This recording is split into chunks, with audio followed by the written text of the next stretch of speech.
awe nyine tumu ku bantu abatambudde okuba 14 okutambula ku mutimbagano olw'okutonera kkoko beebuuza mulina biyimba vidiyo shoot oba mwagalana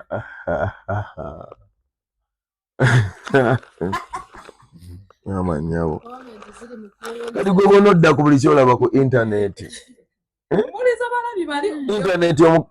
intaneti omuntu asobola okuba nga munene n'ategera bw'ati essimu naye kubanga katono bwe kati n'akoleza ekifaananyi n'ogamba jangu agenda okujjanga batumudde ku masavu otegede intaneti omuntu akuba emmere ekifaananyi gy'atagenda kulya nga siiye n'agitwalira mukama we n'asooka n'agisinappinga n'agiteekayo. Internet, don't believe everything you see on the internet. The internet is social media. We are there to connect. So, bifaananyi bingi biyitingana, but internet, just koko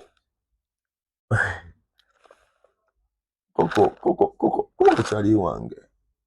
Mwagala nnyo, so ate ndaba ne talent ye nga wakabi, she's outstanding.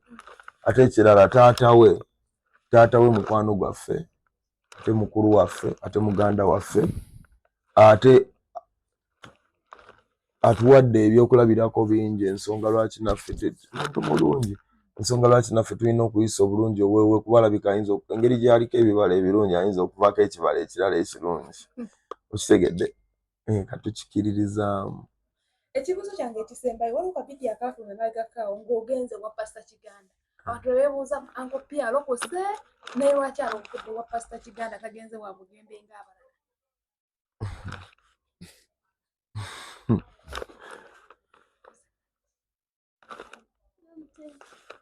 Ndeka nkubulira ekintu. Nze ndi musajja musabi nnyo. Ate mu kusaba nsaba Katonda, ate manyi Katonda ali omu. Fenna gwe tusinza. Yo nazaalibwa mu ddiini nga ya Bukatuliki. Kati neeyonjiwa ekitiibwa njigoberera nnyo kubanga ne Bayibuli etugamba Katonda w'oku nsi ye taatawo. Kati waba taatawo akulaza eddiini ye ey'oku nsi ne mu ggulu naye kiba kintu kikulu. Wabula nze buli ddiini njiwa ekitiibwa, buli nzikiriza y'abantu. Engeri gye nyimbira abantu bonna nazuula enzikiriza z'abantu nti zaawukana, buli omu alina entegeera ye. So nze kasita oba ng'okkiririza Mukama, ng'omusinza, ng'omuwa ekitiibwa kye, tuba tukwataganye. So n'olw'ensonga eno nasanga abantu, onsanze abantu bangi mu madiini mangi.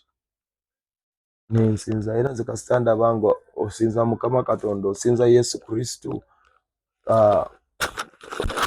ogenda okusanganga n'eddiini yaffe ey'Ekiyisiraamu nayo Allah ogenda okisangana ng'era bategeeza Katonda, twawukanya nnimi. Okiraba? So mu mbeera eno nomaliza nga Katonda ali ki? Omu. Nze buli we ntuuka nga waliwo okusinza Mukama Katonda ntandikirawo, sirinda kumpita.